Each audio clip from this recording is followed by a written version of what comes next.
Miguel. Amen. Gabi pa lang, nag-iisip na yan, ano kayang ulam bukas? Ano kayang lulutuing almusal bukas?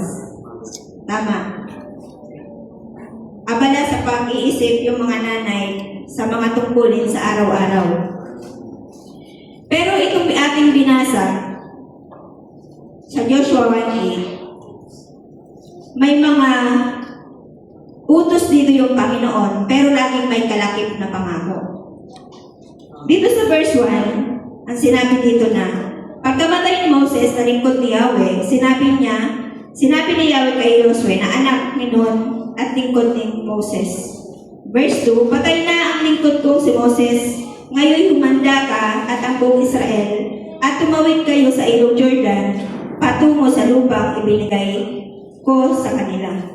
So dito mayroong requirement. Sabi ko nga, yung sinabi dito ng Panginoon na tatawid ng ilog Jordan, so kung ilang milya ang layo, pero may pangakong kalakip ang Panginoon. So may ibibigay, amen, ang ating Diyos.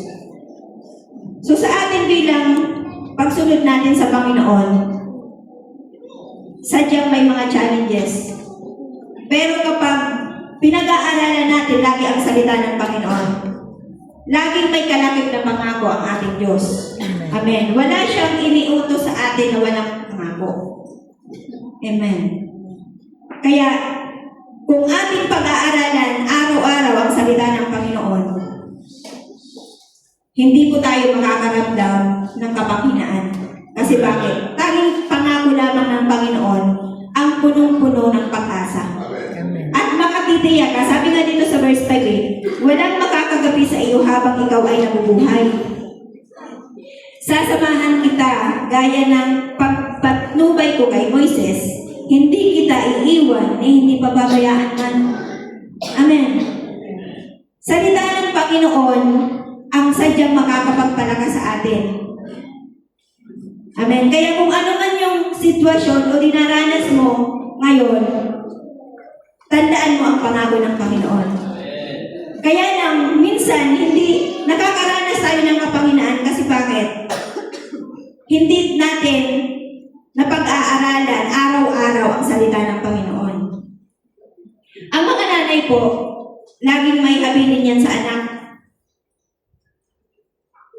Pag-isip pa lang sa umaga, o anak, mag-almusal ka na, huwag kang magpapagutom. Amen. Nakaready na lahat.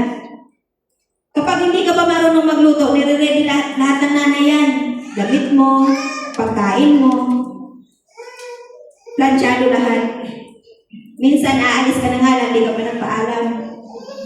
Ay, nakalimutan ko. Amen. Yun yung huwag natin kakalimutan, yung connection sa isa't isa. Alam niyo po, napaka-importante ng connection sa isa't isa ng pamilya. Meron pa akong kaibigan na nalungkot ako na nalaman ko ngayon nung namatay ang tatay ko.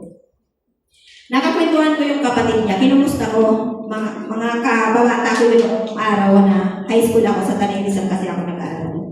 Kinumusta ko yung ate niya. Nalungkot ako na sinabi na parang nawawala sa sarili. At ang nakakalungkot doon, pati yung isa niyang anak na damay na. Sabi ko, ano yung naging dahilan? Ang naging dahilan lang po doon, sabi niya sa akin, yung una yung nanay lang yung nawawala sa sarili.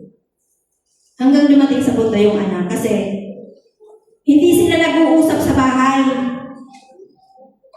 Parang nakita niya yung nanay niya tahimik, hindi kumakain. Ngayon na-depress yung anak. Ganun na din yung nangyari sa kanya. Kaya alam niyo ba, napaka-importante sa isang pamilya na mayroon kayong connection. Especially, ang mga nanay dapat is number one na unang pinagkakatiwalaan ng mga anak. Naniniwala ba kayo doon, mga anak? Maging anak na lalaki, alam ko, nanay talaga yung laging nilalapitan. Kapag may kailangan sa tatay, sa nanay pa talaga sasabihin niya, hindi makadirektahan. Kaya po ba? Pero meron din namang mga anak na, halimbawa pag anak na lalaki, close din sa tatay. Pero usually, kahit anak na lalaki, close talaga sa nanay. Parang tingin nila sa tatay nila na nakakatakot. Pero sabi ko nga, sa anak ko, lagi kong sinasabi, di mo ba alam na pag nanghingi ka ng perang 100 sa akin, pag sa dali mo ka pumunta, bibigyan ka niya 500. Amen. Totoo yun. Kaya lang, meron talagang ganun. Sadyang ang mga nanay talaga yung close ang mga anak. Kaya napaka-importante ng connection sa isa't isa. Ganun din sa salita ng Panginoon. Kapag konektado tayo sa salita ng Diyos, ano mang dinaranas natin ngayon, alam niyo po, ang mundo natin ngayon, hindi natin mapipigil yan. Pahirap ng pahirap, pamahal ng pamahal ang mga bilihin. Amen. Hindi mo na kailangang ipanalangin na, Lord, pababain mo yung presyo nito. Kundi ang isasabihin mo na lang, Lord, salamat na puprovide ang lahat ng aming pangangailangan. Amen. Iyon yung dapat lagi mo kang bibig natin. Hindi yung ano ba naman to, napakahirap ng buhay, wala kaming sasaingin bukas. Gabi pa lang, imbis matutulog ka na lang ng mahimbing, hindi ka makatulog, nag-iisip ka, ano nga yung kulang bukas? Matulog ka muna. Amen. Para yung isip natin, relax. Amen. Yung maghapon pa lang, ipagpasalamat mo na sa Panginoon na hindi ka na pinagkulang ng Diyos, na provide na ang lahat. Ano mang ulamin mo dyan, ipagpasalamat mo yan sa Diyos. Wala kang sakit, salamat po Panginoon. Amen. So kaya itong Joshua, bakit ito yung scripture ko? Kasi ito talaga yung isa sa talagang nagbibigay ng kalakasan sa akin. Yung binasa ko itong Joshua 1 hanggang 9. Amen. Hindi dahil, ano ba naman yan? Parang papunta na naman nata sa devotion.